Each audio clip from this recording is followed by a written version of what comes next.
This episode is brought to you by FX's Feud, Capote versus the Swans. Inspired by actual events, the series tells the story of Truman Capote and the women he betrayed. The original housewives. They were society's most elite women. Rich, glamorous socialites who defined a bygone era of high society New York. From creator Ryan Murphy, this drama series features an all-star cast, including Naomi Watts, Demi Moore, and Diane Lane. FX's Feud premieres January 31st on FX Stream on Hulu.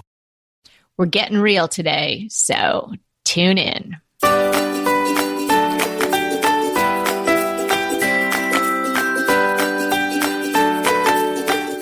Hey everybody, I'm Kelly Wilkness here with Anita Joyce, and this is Decorating Tips and Tricks.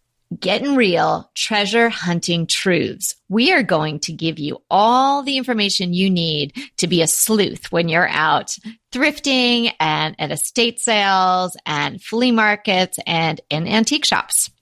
Anita and I are sharing a lot of our secrets of what we look for and how you can scan white elephant tables and racks and shelves and zero in on the diamond in the rough.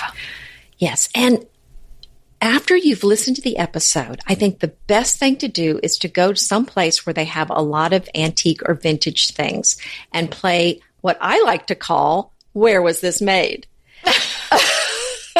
Or wow, I didn't play this game with you, when we were in Round Top. It was more, what was I playing? Where is the bathroom? Well, there was that. Where is the money cold machine? Drink stand? Yeah, that's Round Top for you. I'm talking really about dishes. I play a game. I look at the front and I try to guess where it was made before I turn it over. When I first started playing this game, I was really bad at it. But now I'm pretty good at it. That's because I'm looking at the dishes all the time. And so now I'm beginning to recognize, and it may not even be, it's not a list of things I have that I'm looking for, but my brain just kind of remembers these things, the information I have, so that when I look at the plates, I'll realize, oh, that's Bavarian, or, oh, that was made in Japan. And then when I turn it over, I can tell if I'm right or not. Really, and if it's furniture or something else we're talking about, you may not be guessing where it was made, but guessing the style or something of the furniture or whatever you're looking for. The point is, whatever it is you're looking for, what you really need to do is to go out in the wild and practice what you've learned. And you're going to try to test yourself. Can I tell what this is? Maybe you're going to take a guidebook with you and compare the styles in your guidebook to what you're seeing there, just some way so that you can educate yourself. And the more educated you are, the better deals you're going to get and the better collections you're going to have. So true. Knowledge is power in every realm, and certainly when you are antiquing and thrifting. And if you happen to be out in the wild, like Anita says, and you hear from the next aisle over a woman going, yeah, that's Anita, and she just got it right when she turned that plate over. So run around the aisle and introduce yourself. Well, this is so important because some of the plates aren't labeled, and they might have a maker's label on them or mark on them, but there's variations in what they're worth based on the age of it and the pattern. So yeah, it's really important that you study whatever it is that you want to collect so that you can really make some informed decisions. Excellent. So many excellent tips just right there in that intro that you did. Can we start off with my favorite, ironstones? Yes, please do, darling. Okay. So ironstone, I absolutely love it. I didn't always collect it. It's probably in the last 10 years or so. I love it for its simplicity and its beauty. It's a very approachable and, in a sense, very utilitarian. The lines are usually pretty simple, and because it's usually a bright white, a cream, or even dipping into a beige, it kind of goes with everything. Now, of course, you can have ironstone that has pattern on it, and we'll talk about that too. But okay, firstly, you should know what it is. So then that helps you distinguish whether or not you found one out in the wild. Ironstone is not a porcelain. So it's an earthenware. It's a very porous earthenware, and it's covered with a glaze. And it was first patented by Charles Mason in 1813 from Staffordshire, UK, which you'll see a lot of dishes and plates come from that area. And thereafter, there are about 200 or more makers of ironstone. Sometimes there are hallmarks by the manufacturers on the bottom, but you really can't always rely on them because, again, this wasn't really a high-end item. So they maybe were not too particular about the markings that they had on there. And then there are, of course, the repros. So sometimes you can't really rely on the mark. So you want to know, what would this item feel like in your hand and what would it look like to your eye so you can discern whether or not it's the real deal. And of course, we say this with everything, whether it's the real deal or not, if you love it and it's got great lines or it's got the crazing that you love, just buy it. It's not going to be that expensive. Ironstone, unless it's a perfect piece and it's a giant tureen and you're in a very fancy antique shop where they think they can get the price, it's usually pretty reasonable. Like when I get ironstone, I'm not spending that much money on it. And again, I don't mind a chip or a crack. I kind of like it. That really is, what you're willing to, the imperfections that you're willing to accept can definitely affect the price. So here are some things you can do if you're trying to determine out there whether or not this piece that you think is ironstone is. Well, pick it up. Ironstone is going to feel heavier in your hand than it would appear to your eye. It's going to feel pretty substantial. And this is because the materials that are in it. So it's clay. And then there's actually some iron slag. Which must be why it's called ironstone. Right. So I'm not sure what the slag part is, but it's probably like the remains of iron. And then a small amount of cobalt will be in it. So all of that lends to creating a heavier item. The cobalt will actually give the older pieces, because there was more cobalt used in the olden days, a bit of a tint of blue. So if you I've seen that in some of the older pieces. That is right. So if you find one that has it to your eye, a tint of blue, then you know it's pretty old. It's probably from around the 1820s, 30s, 40s, something like that. So look for that. Sometimes it is actually marked ironstone, but a lot of times it isn't. Yes, a lot of times it isn't. Another thing that you can do is take a look at the glaze. Even though this was pretty simple and utilitarian, there's something to the glaze on ironstone that is very lustrous. So have a look at it. While I was preparing for today, I was looking at a chamber pot that I have. Oh, yeah. And I have an ivy in it and it looks very pretty. So it's not being used for what it was originally intended. I just, kind of block that part out. Well, I just noticed the luster to it. I hadn't really focused on that. And it was like in my kitchen where it's very light and bright. And I could really see, yes, that's definitely distinctly a luster. And then another thing that you can do is sort of give it a flick between your thumb and your index finger. This is particularly helpful if it's an item that has a handle, like normally a chamber pot would, or some sort of mug or something like that. It'll make like this very distinctive sound. If it's ironstone, the caveat there is if it doesn't have any cracks. Because the cracks will then sort of dissipate that sound, but it is a way to tell. So if you try all those three things and you're kind of getting a check mark on all of those, you can pretty much rely on the fact that that is ironstone. It's not going to necessarily tell you what year it's from unless you're detecting that blue tint, but it will give you a very good idea whether or not it's ironstone. Well, it's also called vitreous pottery, and the vitreous means glass-like. Mm-hmm. And some very, very old French ironstone that I have that is from the 1800s, it almost looks like glass. So it does definitely have a little bit of a different look. Yeah. Yeah. And I've never seen one that is that old. So next time I come to your house, you're going to have to definitely take that out and show me. But these tend to be heavy. I was told that when I was younger, bone china is the best you can do. Mm-hmm. It's a fine china. It's very thin and it's not opaque. It's translucent. You can actually see your hand through a piece of bone china held up to the light. And the thicker it is, then the cheaper it is, then the less it's worth. That's the way I was told. And in general, about as far as fineness of pieces, that's true. But these older pieces of ironstone are actually worth quite a bit of, some of them can be worth quite a bit of money because they are old and they're very, very sought after. And these were the pieces that working people use. These were not the fine pieces that you would see at Versailles, the elegant, delicate china that they used. Right. So there's actually, I wouldn't say a whole lot of the real deal, the real old deal floating around, but because it is pretty durable, there's more than you would imagine that has lasted quite a number of years, hundreds of years. The other thing about ironstone is as you get further down the line in history, it started to be used in hotels. The Ritz in Paris, they would probably have Limoges plates or something like that. But in sort of middle of the road hotels, yes, and cafes and things like that. That's very much sort of what I am drawn to. Stuff that feel like, oh, a lot of hands touched that, in a good way, Anita, like in a Purell sort of but then you clean it, of course, and all of that.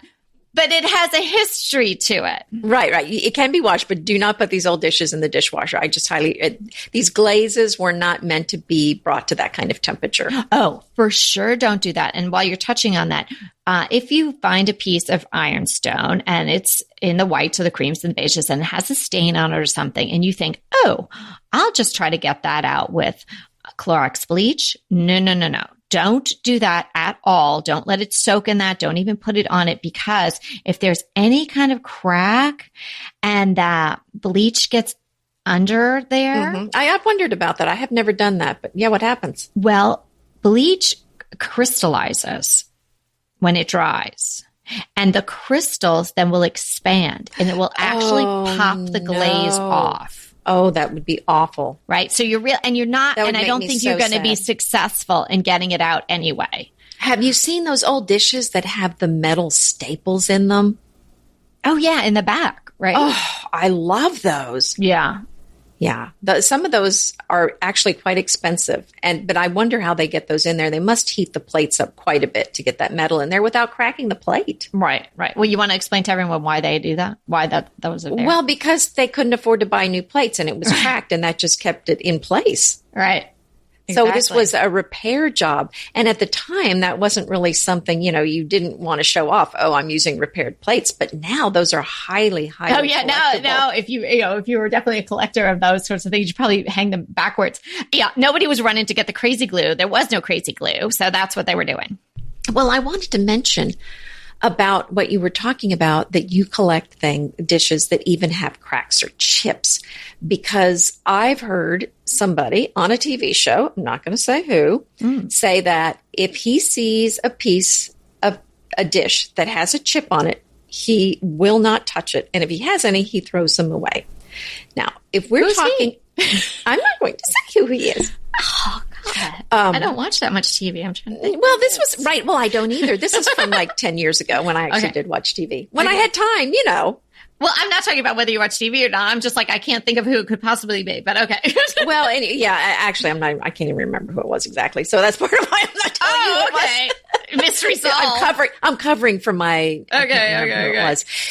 But the thinking is, so he must just collect fairly new dishes, I'm guessing. So if we're talking about something like, let's say you're collecting Desert Rose dishes from the 50s or the 60s or the 70s, there's a plethora of those dishes out there, and there's no need to collect a chipped one. There's the supply is there. If it's something fairly new in the last 50 years, I certainly would not collect something that has a chip. But when you start going back and you're collecting something from 1825, I have several pictures from around that time. And yes, they've got repairs on them, but something that old, it's hard to get it in pristine condition. And when you find it in pristine condition, it's going to be super expensive.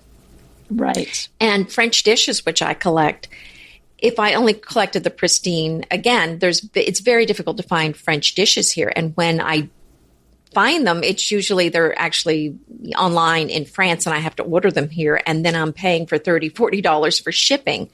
So yes, if I were to go to a store and see an 1850 dish from France that's something I collect and it's got a chip on it or something, oh yeah, I'll still buy it. Okay, so finishing up with the ironstone. Now, people may not think of ironstone as also transferware, but transferware patterns do appear on ironstone. So whereas if you conjure up, someone says ironstone to you and you're a person who likes to collect vintage and things like that, even if ironstone isn't your gig, you probably think, white, creamy, light beige, that sort of thing. But no, there was also transfer patterns on there. And even the Flow Blue is also ironstone. Now, Flow Blue is expensive too. It can be very expensive. Yeah. The Flow Blue, it really isn't a pattern per se. It's just a term that's come to describe those dishes that have sort of that very blurry look to them. And normally they're in blue, but I've seen them in black. I've actually seen them in purples as well. Mm-hmm. The flow part is the blurry, the spreading of the pattern. And that comes in the firing of it. It's a way that they fired the dishes that creates that. It's not like someone's painting it blurry. So that's just a little FYI there. Well, right. And the whole thing with the transferware was so fascinating because previous to that a lot of those designs had to be hand painted on each individual dish.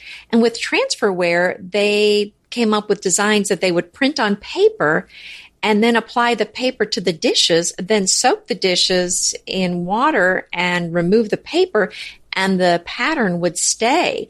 But you would still need some artisans to position that paper, but that's how they got the design on there. And I have some very old transferware where the pattern, you could tell the paper wasn't exactly quite right. They're probably worth more. So hence the name transferware. It's transferring it from the paper to the plate.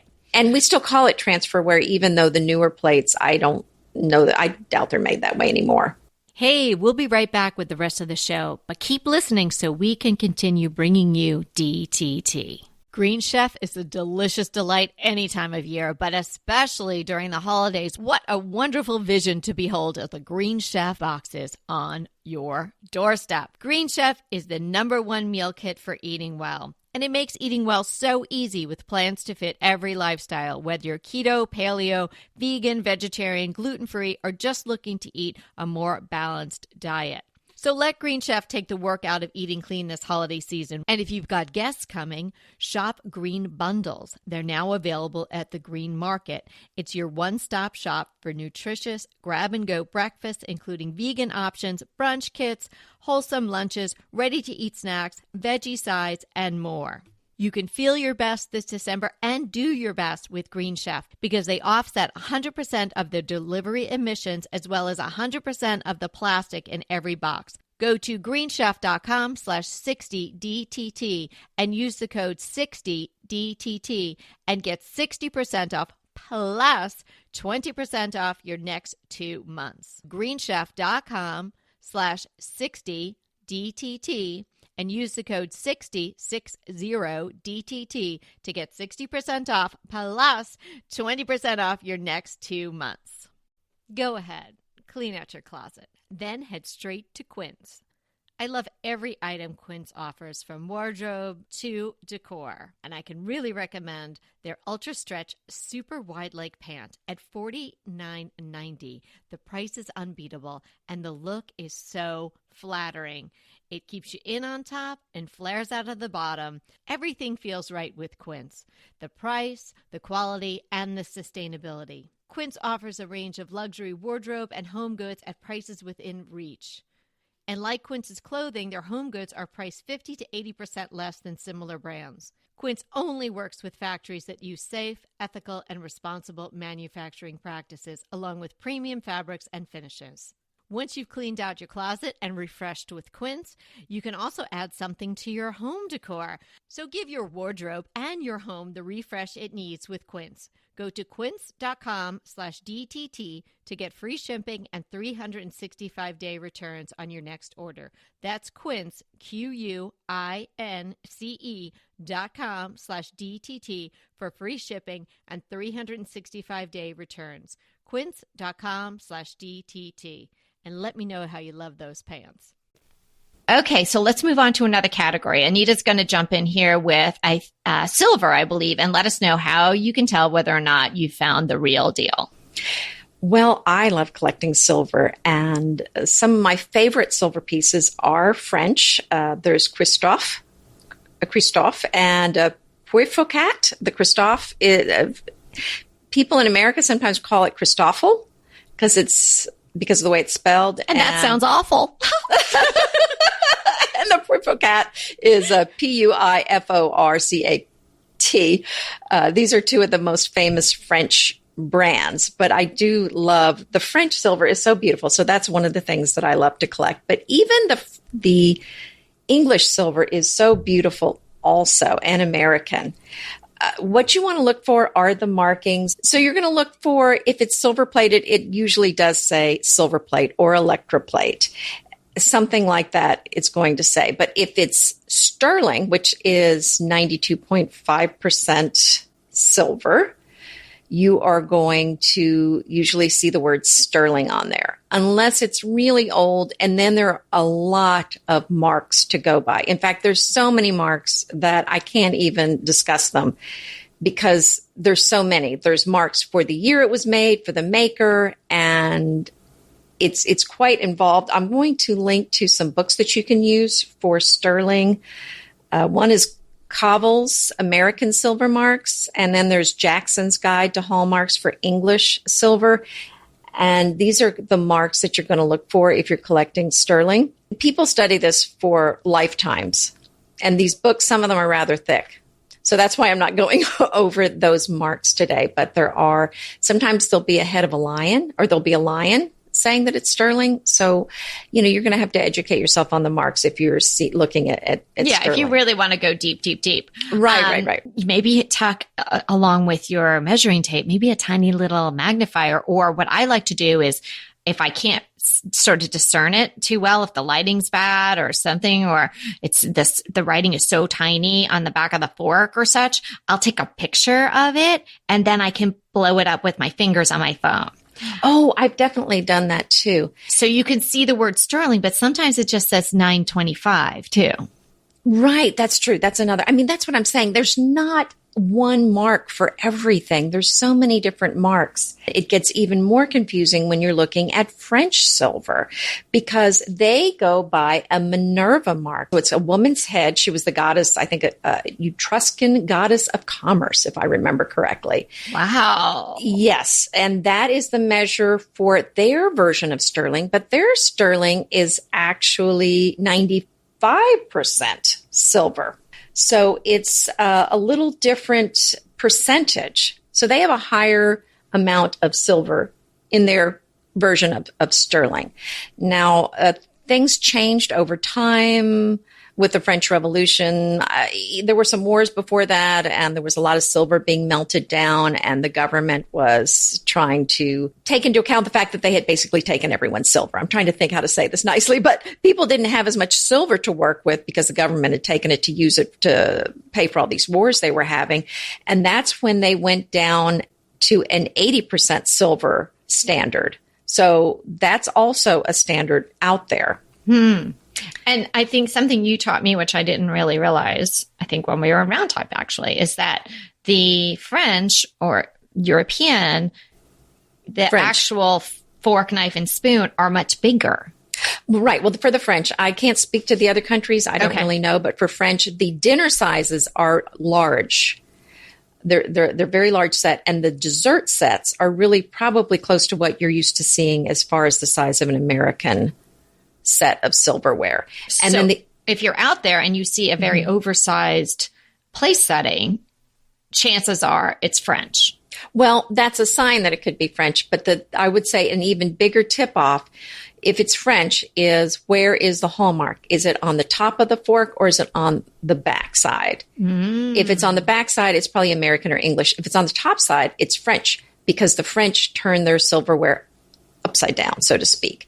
Another way you can tell is the design more ornate on the front or the back? And again, the French put their silverware, what we Americans would say, upside down on the table. So that's where the ornate detail is on the silverware. And so that's really what I'm looking for when I'm looking for French silverware is where is the ornate part of the handle? Is on the top or the bottom, and where are the hallmarks? And then if it's sterling, you're going to look for that head of Minerva in the lozenge shape. And then there's going to be a triangle that's going to have the maker's name in there. And then when you're saying a lozenge shape, you mean like a lozenge, like an oval? No, it's more like, I'm trying to think, it's kind of like a square, but the corners are kind of rounded. Yeah, maybe they're kind of more rounded. I see. Okay. Mm-hmm. Okay. Well, that is so interesting. Wow, that was jam-packed with lots of info. Okay, let's jump over to crystal. So you'll go to a thrift store, any thrift store. Could be real down market, like one that I couldn't even get Nita Jean to get out of the car to go into, that kind.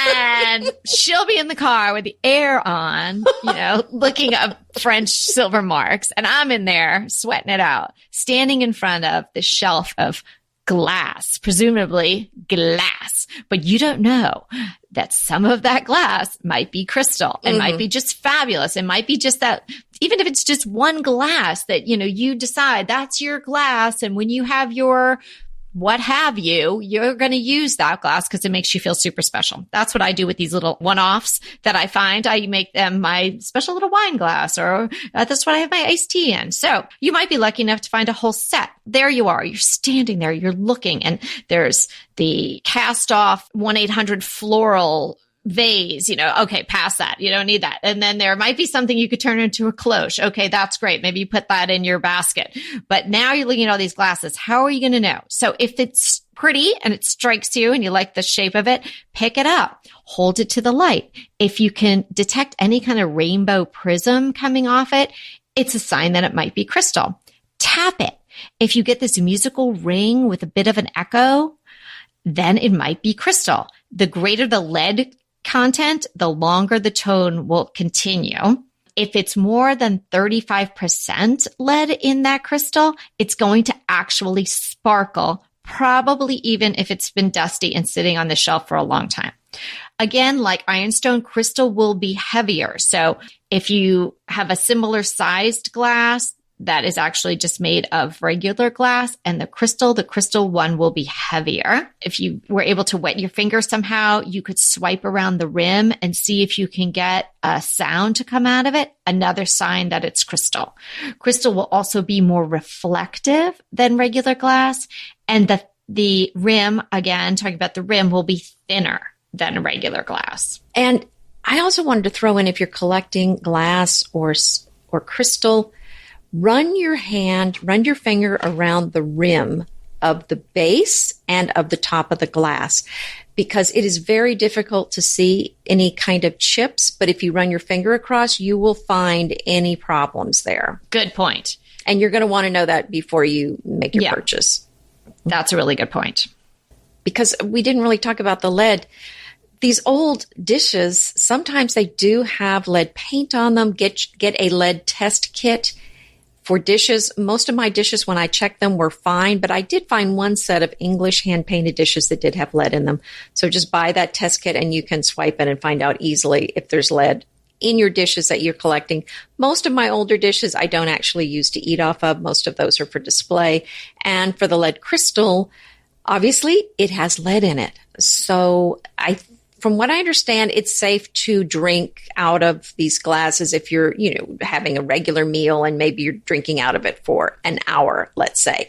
But if you're storing your port, you don't want to store your port in this glass in a decanter for a month, because it will absorb the lead. That's what I've heard from the experts.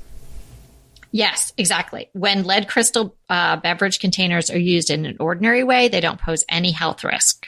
So you can safely use your crystal stemware and barware to serve wine, water, and other beverages, because the liquid is not staying in there long enough and would not exceed any of the EPA standards. So you're fine with that. But I think that's an excellent point. I mean, if you're decanting a really great bottle of wine and you're pouring it into a Waterford decanter, I hope you drink the whole thing. Because don't just go ahead. If you can't, don't keep it in there and drink it a month later. All right. Exactly. Or invite me over. That'd be great. Let's do furniture. How can you tell whether or not what you're seeing is a really great piece of furniture that you should stuff in the back of your car and take home with you? Well, you got to look mostly at the joinery. Machine cut furniture was not made until 1860.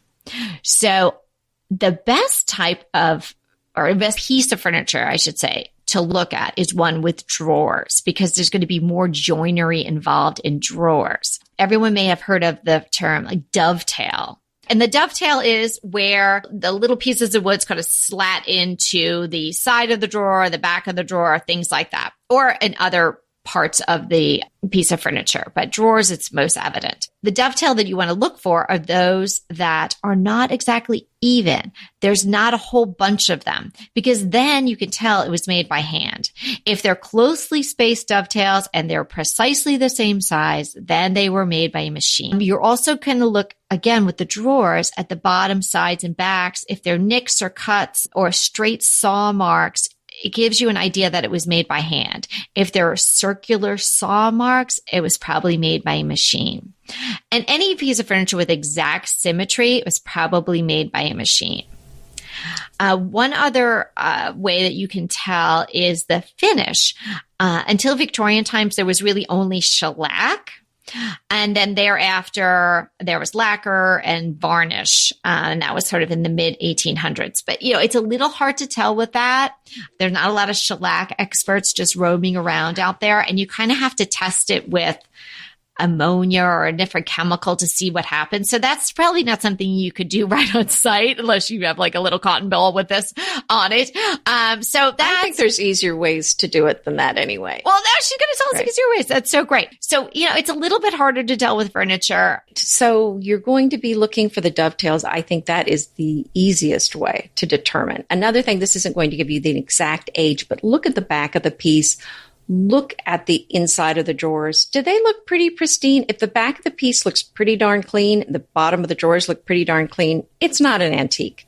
That's a dead giveaway there. I mean, if you see a lot of age on the back in the drawers, that's a good sign that it's old. You might notice wormholes. If you see screws, unless it's a repair, that is a sign that it's not that old.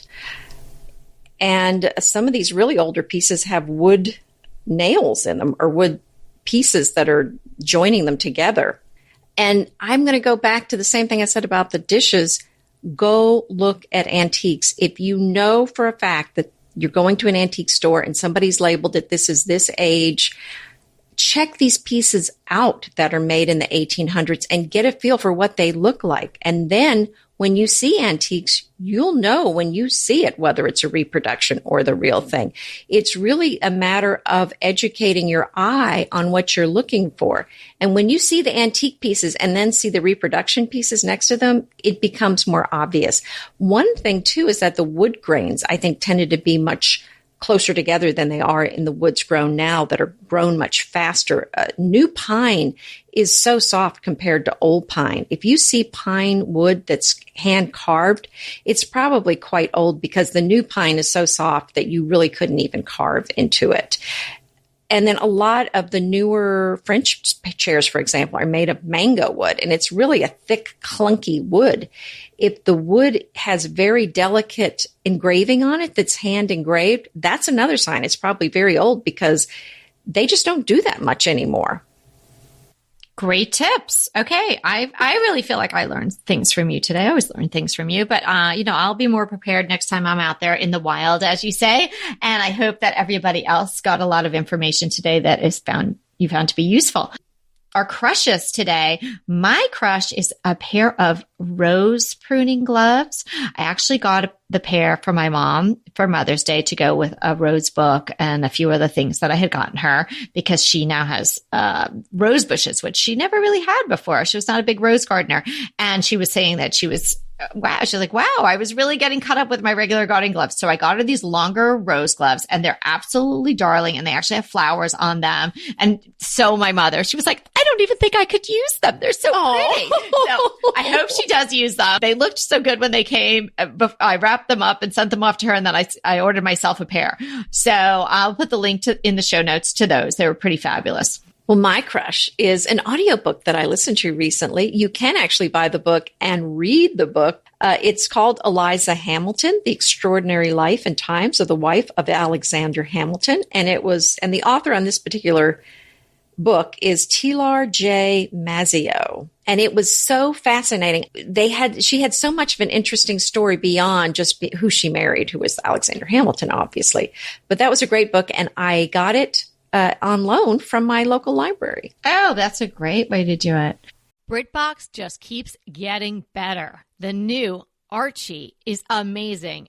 And it's not the comics. It's about Cary Grant. Archie is the brand new limited series starring Jason Isaacs as Archie Leach, the man who became Cary Grant. From the award-winning screenwriter of Philomena, Archie tells Grant's born in Britain, made in Hollywood story, the dramatic grit to glamour transformation that led him to become one of the most famous people in the world. You are going to absolutely love the acting, but also the styling, the outfits, the scenery. It's the first time his story has been told in collaboration with his daughter Jennifer Grant and ex-wife Diane Cannon. The performances from Jason Isaacs and the rest of the cast are amazing, and it's only available on BritBox. So sign up for BritBox today to stream Archie and other fan favorites from any device. And we have a special limited time offer for our U.S. and Canadian listeners. Get 50% off, yes, that's 50% off your first month when you sign up for a monthly plan. But only if you go to BritBox.com and use our promotion code DTT at checkout. You're going to love Archie. So head over right now and get 50% off your first month of BritBox. Use the promotion code DTT at BritBox.com. Inevitably, with the new year come wellness goals. One very effective and easy to reach goal is to add dose to your wellness regime. Dose is expertly formulated organic wellness shots that support your liver in one delicious drink. Formulated with ingredients clinically shown to support liver health, potent turmeric, milk thistle, and ginger. There's 0 sugar and 0 calories. Did you know that your liver performs over 500 special functions? Since I learned all that my liver is doing, I started with Dose to support all those vital functions. I take a shot of refreshing Dose 2 times per week to combat everyday toxins from food, meds, alcohol, and unhealthy air. Since starting with Dose about a month ago, I am definitely feeling an overall improvement in my health. So if you want to give Dose a shot and invest in your health like I have, Dose is offering DTT listeners 15% off your first order, plus an additional 15% off if you subscribe for a monthly delivery. That's 30% off your first order. So go to dosedaily.co/DTT and use the code DTT. That's dosedaily.co.co/DTT and use the code DTT. Our listener question today is from Katia, and we have been getting so many emails lately. Katia has been very patient, and we've gotten to her email because it was a long one with lots of info in it. The long and the short of it is, and that's funny because her living room is quite long. It's quite tall. But she wants to redo her living room. She had a couch that she affectionately called the Beast, a leather couch. And it sounded like from the email that there might have been even more than one of them. But they've served them well for 15 years and maybe it's time to go. She did send some photos of the living room and various pieces. One thing Anita and I were saying is that we didn't really have one photo of the whole room. So it's a little hard to say exactly what should be going on all over, but we can address certain points in the room that I think Katia may be struggling with and how to make it over. So again, it's a very, very tall room, 25-foot ceilings. Interrupt you just to say, if you are sending us photos of your house, please, please, please send a picture of the entire room because it's so hard to diagnose and offer suggestions if we just get close-ups. Yeah. That's helpful for sure. And we're nosy and we want to see everything. Oh, and that too. So anyway, it's 25 feet tall. It looks fairly, I don't want to say small because it's not small at all, but definitely, it's definitely much taller than it is wide. It's not a square box. Yeah. Right? But then it's very tall. That big bay window is going on there. So what are your thoughts, Anita? Well, to answer this question, she has a kind of rustic looking tan settee in the room and 2, I don't know, would you call those citrine green velvet, really pretty chairs. They're very modern looking chairs and they're small. These are not large chairs. These could be used even as dining room chairs. So there's a settee and these 2 chairs, and then there's a rustic table between the 2 green chairs. So just seeing that, here's my thought.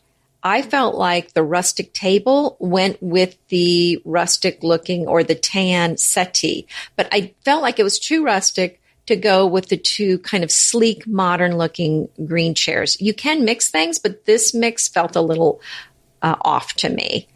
So what I would suggest is that when she replaces sofa, I think I would go with something tan to go with that settee. And then I would probably take those green chairs out and maybe replace them with, and also they felt a little small to be in a living room. So I would probably put one club chair in there to go, and the new chair and the sofa. And I would go with some colors that go with that settee, which were kind of in the tan color range. I would go with the neutrals and then change out with pillows. And I would stick with that kind of maybe a little less modern look if that's the way she's going. If she wants to go modern, then I would probably remove that settee and kind of start with those chairs. What's your thoughts? Yeah, I agree. I definitely agree on the chairs. And I just kudos to you because this is a really, really hard room to decorate. Right. I think so. Katya. So you've done a lovely job, and she's even shown us some vignettes and her pillows on this really lovely settee. And I love what's going on over the fireplace. She's got a great thing going on the mantle and all of that. And she says something really funny, which was, I just wanted to point out, because Anita loves cloches so much as well. She said she loves putting everything under a cloche. If her husband wasn't over 6 feet tall, she'd probably put a cloche over him. So I bet everybody feels once in a while like putting a cloche over their husband too. But only on certain days, though. Only on certain days, just for a little while. She's got these soaring windows, and they're like, you guys can imagine there's like a set of windows, and then there's wall space, and then there's like windows on top of it. It is so tall. And then we've got these long, really long curtain panels from the ceiling down to the ground. Now, kudos to you, Katya, for hanging them high and having them go really low. But in this instance, I would suggest just taking those draperies off. Unless, because they don't look like you close them ever. So they're really just there maybe to add some softness. And I get that, but I think it's like, it's a little too much. For what's going on in the room. That would be my suggestion, because I think those windows are so striking on their own. They probably don't need the extra fabric on the other side. And if you thought that you needed something to sort of fill up all that space, perhaps get a much bigger chandelier. From the photo, the chandelier doesn't look that big because, it's in the room, and maybe it is big on its own, but in that room, it's just not that big because the room is so tall. So maybe consider something that fans out more, that is a big circular, maybe iron with, maybe 12 or more arms, something like that. I think that would fill the space really nicely. Bring your eye up and maybe do it in a better way than the drapes. Yeah. And I think times have changed. I think if it's not clear, I would definitely choose not to have drapes. I mean, at one point, if it was a window, it needed curtains, and that's not simply true anymore. So we're all about the open space and letting that light in. Thank you so much for sending that in, Katya. And we had so much hanging out with you. And remember, we're here to inspire you to create a beautiful home. Until next time. Want to talk to us? Well, we really want to talk to you. So let's schedule a design consult. Anita and I are here to give you individualized, actionable advice on how to create the beautiful home you want and deserve.